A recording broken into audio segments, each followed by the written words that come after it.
রাজ্যের বিরোধী দলনেতা শুভেন্দু অধিকারী ও অন্যান্য বিধায়কদের হেনস্থার প্রতিবাদে বর্ধমানে জেলা বিজেপির বিক্ষোভ কর্মসূচি। বিরোধী দলনেতা শুভেন্দু অধিকারী ও 50 জন বিজেপি বিধায়ক পুলিশের পারমিশন নিয়ে বারুইপুরে রাজনৈতিক কর্মসূচি করতে গিয়ে যেভাবে হ্যাকল হয়েছে, এছাড়া পশ্চিমবঙ্গে আইন শৃঙ্খলার যে অবনতি, পুলিশ প্রশাসনের ক্ষমতা কেড়ে নিয়ে গ্রিপের মধ্যে রাখা হয়েছে, তার ওই প্রতিবাদে আজ বর্ধমানে সংগঠিত জেলা বিজেপির পক্ষ থেকে এক জোরদার বিক্ষোভ কর্মসূচি পালিত হয়।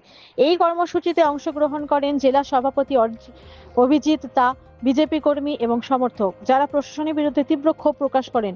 বিক্ষোভ মিছিলটি বর্ধমান শহরের টাউন হল থেকে শুরু করে সামনে গিয়ে কার্জন গেটের সামনে রাস্তায় বসে সেই পথ অবরোধ করেন। কিছুক্ষণ পথ অবরোধ করার পরে প্রশাসনের তৎপরতায় আজকের কর্মশালা সম্পূর্ণ করেন। আসুন শুনে নেব জেলা সভাপতি কি জানালেন। পূর্ব বর্ধমান থেকে ইমতিয়াজ হোসেনের রিপোর্ট, সারাদিন খবর।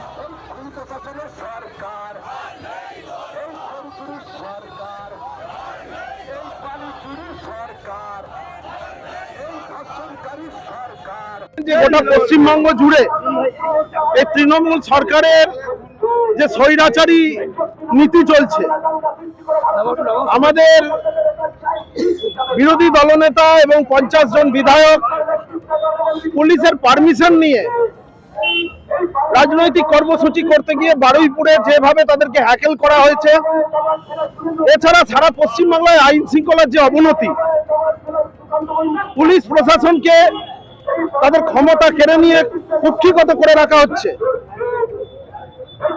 সমস্ত জায়গায় কাটমানি চলছে। আমরা দেখেছি যে আমাদের কাছে সামাজিক মাধ্যমে আমরা দেখতে পেয়েছি যে মানকড় অঞ্চলে পঞ্চায়েত প্রধান যেভাবে নিজের পঞ্চায়েতের যে টেবিল আছে, প্রধানের যে চেয়ার আছে, সেই চেয়ারে বসে কাটমানির যে আলোচনা করছে, কত কমিশন নেবে সেই ব্যাপারে কথা বলছে। খুব লজ্জাজনক পরিস্থিতি। পশ্চিমবাংলার এরকম পরিস্থিতি ছিল না। বছর ঘুরলে তো বিধানসভা নির্বাচন বছর ঘুরলে সেই নির্বাচনে জনগণের ওপর আস্থা না রেখে পশ্চিমবঙ্গের এই তৃণমূল সরকার তারা সবসময় চাইছে যে টাকা দিয়ে মানুষের বুক বন্ধ করব, চুরি করে ভোট দেব, ফের ভোটার ঢুকিয়ে ভোট করাবো, পুলিশ প্রশাসনকে কবজা করে ভোট করাবো, এইভাবে জিতবো। পুলিশ আছে, পুলিশের কাজ পুলিশ করবে, আমরা আমাদের কাজ করব। পুলিশ কেন, আমাদের তো জানার দরকার নেই।